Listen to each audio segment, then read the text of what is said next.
تو حضور علیہ الصلوۃ والسلام نے جو مال فدق چھوڑا تھا وہ حضور علیہ الصلوۃ والسلام کا وہ مال جو تھا وہ آپ کے وصال کے بعد وہ آپ کے ورثہ میں تقسیم نہیں ہونا تھا۔ دوسری حدیث پاک میں آیا، اس کو عروہ بن زبیر بیان کرتے ہیں، یہ وہی حدیث ہے کہ حضرت فاطمہ الزہرا رضی اللہ تعالی عنہ نے نبی کریم صلی اللہ علیہ وسلم کے اس صدقہ کا مطالبہ کیا جو مدینہ منورہ میں تھا، وہ فدق میں سے تھا یا خیبر کے خمس میں سے باقی بچا تھا۔ اب یہاں خیبر کا اضافہ ہے، اور خیبر کا خمس اب سارا مال نہیں ہے خیبر کا، اس لیے کہ خیبر جنگ سے فتح ہوا تھا، اور اس کا خمس پانچواں حصہ اللہ اس کے رسول کے لیے ہے، باقی مجاہدین کے لیے ہے۔ مال غنیمت کی تقسیم یہ ہے، اور مال فائے مجاہدین میں تقسیم نہیں ہوتا ہے۔ وہ رب کائنات نے خود قرآن میں بتایا ہے کہ وہ مال جو تم نے گھوڑوں پر سوار ہو کر، اونٹوں پر سوار ہو کر حاصل نہیں کیا ہے، اس کا مالک اللہ اس کا رسول ہے۔ وہ تو 28ویں پارے جو جس آیت کو میں نے موضوع سخن بنایا، 28ویں پارے سورہ حشر آیت نمبر 6 اور 7، 8 اور 9، اس کے اندر رب کائنات نے اس مال فائے اور اس کی تقسیم کو بیان کیا۔ تو یہاں پر بھی حضرت ابو بکر صدیق نے فرمایا کہ بے شک اللہ کے رسول نے ارشاد فرمایا، ہمارا کوئی وارث نہیں ہوتا، ہم جو چھوڑ کر جائیں وہ صدقہ ہوتا ہے، اور محمد کی بیویاں اس مال میں سے کھا سکتی ہیں، اور اس مال میں سے محمد صلی اللہ علیہ وسلم کے رشتہ دار کھا سکتے ہیں۔ اب یہاں پر یہ دو حدیثیں ہوئیں، حضور علیہ الصلوۃ والسلام کی یہ لخت جگر جس وقت گئی تھی، بخاری کے اندر بھی ہے اور اس کے اندر بھی ہے، تو حضور علیہ الصلوۃ والسلام کے اس خلیفہ اول سیدنا ابو بکر صدیق نے یہی جواب دیا کہ اے کونین کی شہزادی، آقا علیہ الصلوۃ والسلام کی لخت جگر، معاملہ یہ ہے کہ اگر ایک حدیث پاک میں یہ ہے، بلکہ یہ حدیث کہاں سے ہے، اس حدیث کی راوی جو ہے وہ فاطمہ الزہرا ہیں رضی اللہ تعالی عنہ، اور حدیث کا حوالہ کہاں سے پڑھا؟ اصول کافی، اہل تشیع کی معروف کتاب، اس کے اندر حضرت امام جعفر صادق رضی اللہ تعالیٰ عنہ سے روایت کرتے کرتے وہی فاطمہ الزہرا، پھر حضرت فاطمہ الزہرا اماں عائشہ صدیقہ سے روایت کرتی ہے۔ اگر حضرت فاطمہ الزہرا ناراض تھی، مرتے دم تک ابو بکر صدیق سے کلام نہیں کیا، تو حضور علیہ الصلوۃ والسلام کا فرمان جو ابو بکر سے سنا تھا اس کو روایت کیوں کیا؟ وہ خود اس حدیث کو روایت کر رہی ہے کہ حضور علیہ الصلوۃ والسلام نے حضرت ابو بکر صدیق رضی اللہ تعالیٰ عنہ کا حوالہ دیا کہ حضور علیہ الصلوۃ والسلام نے فرمایا کہ ہمارا جو مال ہوتا ہے وہ اس کا کوئی وارث نہیں ہوتا، نہ ہم کسی چیز کے وارث ہوتے ہیں اور نہ ہمارے مال کا کوئی وارث ہوتا ہے، ہمارا مال صدقہ ہوتا ہے۔ تو یہ اصول کافی کے اندر یہ حدیث آئی، اصول کافی میں۔ اور پھر یہ مال جو ہے یہ حضرت ابو بکر صدیق رضی اللہ تعالیٰ عنہ کے پاس جب پہنچی تھی وہ، تو حضرت ابو بکر صدیق رضی اللہ عنہ کے پاس، تو ابو بکر صدیق رضی اللہ عنہ نے فرمایا کہ یہ بتائیں کہ اگر یہ مال آپ کو مل جائے تو آپ کس طرح تقسیم کریں گی؟ تو اس نے کہا، یعنی فاطمہ الزہرا رضی اللہ تعالیٰ عنہ نے فرمایا کہ اس کو اس طرح تقسیم کروں گی جس طرح میرے ابا حضور فرماتے تھے، حضور علیہ الصلوۃ والسلام فرماتے تھے، میں اسی طرح اس کو تقسیم کروں گی۔ تو حضرت ابو بکر صدیق نے قسم اٹھا کر کہا، واللہ اللہ کی قسم، میں نبی کریم صلی اللہ علیہ وسلم کا خلیفہ ہوں، یہ مال اسی طرح تقسیم کروں گا جس طرح میرے آقا صلی اللہ علیہ وآلہ وسلم اس کو تقسیم کرتے تھے۔ اب حضرت فاطمہ الزہرا نے فرمایا کہ واقعتاً آپ ایسا ہی کریں گے؟ فرمایا میں ایسا ہی کروں گا۔ فرمایا اللہ کی قسم میں اس پر راضی ہوں۔ کس نے کہا یہ؟ فاطمہ الزہرا نے۔ فاطمہ الزہرا نے فرمایا کہ میں راضی ہوں۔ اچھا ایک بات اور اس میں یہ ہے کہ یہ جو مال تھا، اب یہ بات تو کی جاتی ہے نا کہ وہ ابو بکر صدیق معاذ اللہ غاصب ہیں، جو سب سے پہلے ایمان والا لانے والا ہو وہ غاصب ہو تو ایمان مشکوک ہوتا ہے. بھی وہ غاصب ہو سکتا ہے جس کو اللہ صدیق کا درجہ دیتا ہے. یہ صدیق کا لقب حضرت ابوبکر صدیق کو عوام الناس نے نہیں دیا، یہ اللہ اس کے رسول کی بارگاہ سے ملا ہے، جس کو میں آنے والے جمعہ پر بیان کروں گا فضائل ابوبکر میں.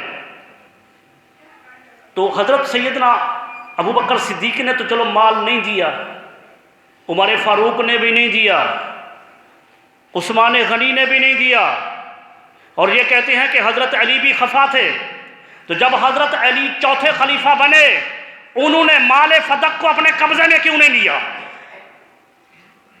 بھئی اب تو مالک ہے نا، وہ مالک ہیں وہ، لیکن حدیث پاک بتاتی ہے، اثر صحابی بتاتا ہے، جو حدیث کی کتابوں میں ایک مضمون بنا ہے، وہ بتاتے ہیں، یہ کتابیں بتاتی ہیں ہمیں، حدیث کی کتابیں آثار صحابہ میں سے، کہ حضرت علی نے بھی اس پر قبضہ نہیں کیا. انہوں نے فرمایا کہ اس مال کو اسی طرح استعمال کروں گا جس طرح نبی کریم نے کیا، جس طرح اس کے خلیفہ اول ابوبکر صدیق نے کیا، پھر جس طرح ابوبکر کے خلیفہ عمر فاروق نے کیا، پھر عمر فاروق کے خلیفہ عثمان غنی نے کیا، میں عثمان غنی کا خلیفہ ہوں. اس مال کو اسی طرح تقسیم کروں گا جس طرح ان خلفاء نے کیا اور اللہ کے رسول نے کیا. اللہ کے رسول نے کیا. پھر وہ مال جو ہے، وہ مال حضرت سیدنا حضرت امام حسن رضی اللہ تعالیٰ عنہ، ان کی 6 مہینے خلافت راشدہ رہی ہے، 6 مہینے حضرت علی کے بعد. تو حضرت علی نے حضرت امام حسن نے بھی مال کو اپنے قبضے میں نہیں لیا. حضرت امام حسن کے بعد پھر خلافت کا ٹائم ختم ہو گیا، پھر بادشاہ شروع ہوئی. تو پہلا بادشاہ کے طور پر جو آیا وہ مروان بن حکم تھا. مروان بن حکم نے اس جائیداد کو اپنے قبضے میں لے کر اپنے رشتہ داروں میں تقسیم کر دیا. تو یہ مال انہوں نے تو نہیں کیا. لیکن اس کے بعد آپ چلتے جائیں، پھر حضرت عمر بن عبدالعزیز کا دور آیا، انہوں نے مروان کے ان رشتہ داروں سے اس جائیداد کو لے کر اپنے قبضے میں لیا اور اللہ اس کے رسول کے لیے اس کو وقف کر دیا. یہ میں آپ کے سامنے یہ روایت رکھ رہا ہوں. یہ ابو داؤد ہے اور حدیث نمبر 2972 ہے. حضرت مغیرہ رضی اللہ تعالیٰ عنہ اس کو بیان کرتے ہیں، اور ابو داؤد نے خود اس کو روایت کیا ہے، اس کو لیا ہے راوی سے. عمر بن عبدالعزیز کو جب خلیفہ مقرر کیا گیا تو انہوں نے مروان کی آل اولاد کو جمع کیا اور بولے فدق کی زمین نبی کریم صلی اللہ علیہ وسلم کے لیے مخصوص تھی. نبی اکرم صلی اللہ علیہ وسلم اس کی آمدن کے ذریعے اپنے اخراجات پورے کیا کرتے تھے. اس کے ذریعے بنو ہاشم کے کم سن بچوں کی دیکھ بھال کرتے تھے. اس کے ذریعے بنو ہاشم کی بیواؤں کی شادیاں کرتے تھے. سیدہ فاطمہ زہرا رضی اللہ تعالیٰ عنہا نے آپ سے یہ گزارش کی تھی کہ آپ صلی اللہ علیہ وسلم انہیں یہ دے دے. اب یہ اس سے پتہ چل رہا ہے کہ حضرت فاطمہ زہرا نے یہ جائیداد اپنے والد سے بھی مانگی ہوگی. تو نبی کریم صلی اللہ علیہ وسلم نے ان کی یہ بات نہیں مانی تھی، اور نبی کریم صلی اللہ علیہ وسلم کے زمانے اقدس میں یہ زمین اسی طرح رہی یہاں تک کہ نبی اکرم صلی اللہ علیہ وسلم اس دنیا سے رخصت ہو گئے. جب حضرت ابوبکر صدیق رضی اللہ تعالیٰ عنہ کو امیر مقرر کیا گیا تو وہ بھی انہیں اسی طرح استعمال کرتے رہے جس طرح نبی اکرم صلی اللہ علیہ وسلم نے اپنی حیات میں انہیں استعمال کیا تھا. پھر ان کا انتقال ہو گیا. جب حضرت عمر رضی اللہ تعالیٰ عنہ کو ان کا نگران مقرر کیا گیا تو وہ بھی انہیں اس طرح استعمال کرتے رہے جس طرح وہ پہلے دو صاحبان استعمال کرتے تھے، یہاں تک کہ ان کا بھی انتقال ہو گیا. اور اس کے بعد حضرت علی رضی اللہ تعالیٰ عنہ ان خلیفہ بنے، وہ بھی اسی طرح اس کو استعمال کرتے رہے جیسے پہلے 3 صاحبان نے ان کو استعمال کیا. پھر مروان نے اسے اپنی جگیر بنا لیا، مروان. اور آخر کار عمر بن عبدالعزیز رضی اللہ تعالیٰ عنہ کے وہ مال حصے میں شروع میں آیا نا کہ ان کے سب رشتہ داروں کو بلا کر ان کا سارا حصہ لے کر ان کو پھر اللہ تبارک و تعالیٰ کے لیے وقف کر دیا. تو حضرت عمر بن عبدالعزیز حصے میں آئی تو عمر بن عبدالعزیز نے یہ کہا کہ میں یہ سوچتا ہوں کہ یہ ایک ایسی چیز ہے جو نبی اکرم صلی اللہ علیہ وآلہ وسلم نے سیدہ فاطمہ زہرا کو نہیں دی تھی، تو پھر میرا بھی اس میں کوئی حق نہیں ہوگا. میں تم لوگوں کو گواہ بنا کر کہتا ہوں کہ میں اس کی اس صورت کی طرف لوٹا رہا ہوں جس صورت میں یہ پہلے تھی، غریبوں مسکینوں کے لیے اور دیگر حضور علیہ السلام کی آل اولاد کے لیے۔ تو حضرت سیدنا عمر بن عبد العزیز نے پھر اس کو وقف کر دیا۔ اب بات یہاں تک جب پہنچتی ہے، کیونکہ وقت زیادہ ہو گیا ہے، مجھے تو کچھ اور بھی گفتگو کرنی تھی۔ اب ان روایات سے پتہ چلا کہ یہ مال حضرت ابوبکر صدیق رضی اللہ تعالیٰ عنہ نے اس وجہ سے نہیں دیا تھا کہ حضور نے فرمایا تھا کہ یہ مال جو ہے یہ اللہ کے رسول صلی اللہ علیہ وسلم نے فرمایا ہے کہ ہم کسی چیز کے وارث نہیں ہیں، لہذا حضور کی جائیداد وقف ہے۔ حضور علیہ السلام جس طرح اپنے ازواج کو دیتے تھے، ابوبکر صدیق حضور صلی اللہ علیہ وسلم کی ازواج کو جب تک زندہ رہی ان کو وہ دیتے رہے، اور فاطمہ الزہرا کا حصہ بھی اسی مال سے جاتا رہا۔ حضرت عمر فاروق نے بھی ایسا کیا، عثمان غنی نے بھی ایسا کیا، حضرت مولا علی نے بھی ایسا کیا۔ مروان نے اپنے قبضے میں لی، عمر بن عبدالعزیز نے واپس لے لی۔ اب جہاں جس بات سے ہمیں یہ لوگ پھسلاتے ہیں، کہتے ہیں کہ دیکھو فاطمہ الزہرا جو ہے وہ ناراض رہی ہے اور آخری دم تک نہیں بولا۔ میں ان کی خیانت آپ احباب کے سامنے بتاتا ہوں کہ خیانت کیا ہے، کہ یہ حدیث پاک کیا ہے۔ یہ حدیث پاک ہے کتاب الفرائض کے اندر، اور بخاری شریف ہے کتاب الفرائض۔ حضور علیہ السلام نے فرمایا، یہ باب باندھا ہے امام بخاری نے، حضور علیہ السلام نے فرمایا کہ ہمارا کوئی وارث نہیں جو کچھ ہم چھوڑ کر جائیں۔ یہ مستقل ایک باب ہے۔ ان میں سے پہلی ایک حدیث دے رہا ہوں اس وجہ سے کہ وقت ختم ہو گیا ہے۔ ایک حدیث، یہ بھی وہی حدیث ہے جو حدیث آپ نے ابو داؤد کے اندر سنی، وہی راوی ہے، اور یہ حدیث جو ہے آپ نے وہاں سنی اس کے اندر ابو داؤد کے اندر، تو اس میں زہری سے جو روایت نہیں کی ہے، ابن شہاب زہری جو حدیث اس سے منقول نہیں ہے، یہی حدیث اس میں یہ الفاظ نہیں ہیں، لیکن ابن شہاب زہری نے جو جہاں بھی اس کو نقل کیا ہے بخاری اور مسلم میں، اس میں یہ الفاظ ہیں جس میں اختلاف ہے۔ وہ یہ کہ حضرت فاطمہ الزہرا رضی اللہ تعالی عنہ اور حضرت عباس رضی اللہ تعالی عنہ، فاطمہ الزہرا بیٹی اور حضرت عباس حضور کے چچا، یہ حضور علیہ السلام کے پاس، حضرت ابوبکر صدیق کے پاس آئے حضور علیہ السلام کی میراث مانگنے کے لیے، وراثت مانگنے کے لیے۔ وہ چچا تھا، چچا میرا حق بنتا ہے، بیٹی تھی میرا حق بنتا ہے۔ تو جب میراث مانگنے کے لیے آئے تو حضرت ابوبکر صدیق رضی اللہ تعالیٰ عنہ کے پاس یہ دونوں فدق کی زمین اور خیبر کا خمس کا حصہ مانگ رہے تھے۔ ابوبکر صدیق نے فرمایا کہ میں نے رسول اللہ صلی اللہ علیہ وسلم کو سنا ہے، حضور علیہ السلام نے فرمایا کہ ہمارا کوئی وارث نہیں ہوتا، ہمارا انبیاء کرام کا کوئی وارث نہیں ہوتا، نحن، ہمارا کوئی وارث نہیں ہوتا، جو کچھ ہم چھوڑیں وہ صدقہ ہوتا ہے۔ بے شک آل محمد اس مال سے کھائیں گے۔ حضرت ابوبکر صدیق نے کہا کہ خدا کی قسم میں وہ کام نہیں چھوڑوں گا جس کو رسول اللہ صلی اللہ علیہ وسلم کو میں نے کرتے دیکھا ہے، تو میں اس طرح کروں گا جس طرح حضور نے کیا۔ حضور صلی اللہ علیہ وسلم نے اس مال سے اپنی ازواج کو دیا، اپنی بیٹی کے پاس حصہ بھیجا، غربا مسکینوں میں تقسیم کیا، اصحاب صفہ میں تقسیم کیا، اسی طرح تقسیم کروں گا۔ اب یہاں پر یہ حدیث یہاں پر آئی، اور اس کے بعد جو ہے نا، یہ جس بات پر یہ لوگ واویلا کر رہے ہیں ابھی کہ دیکھو وہ ناراض تھی، تو وہ حدیث کا حصہ نہیں ہے۔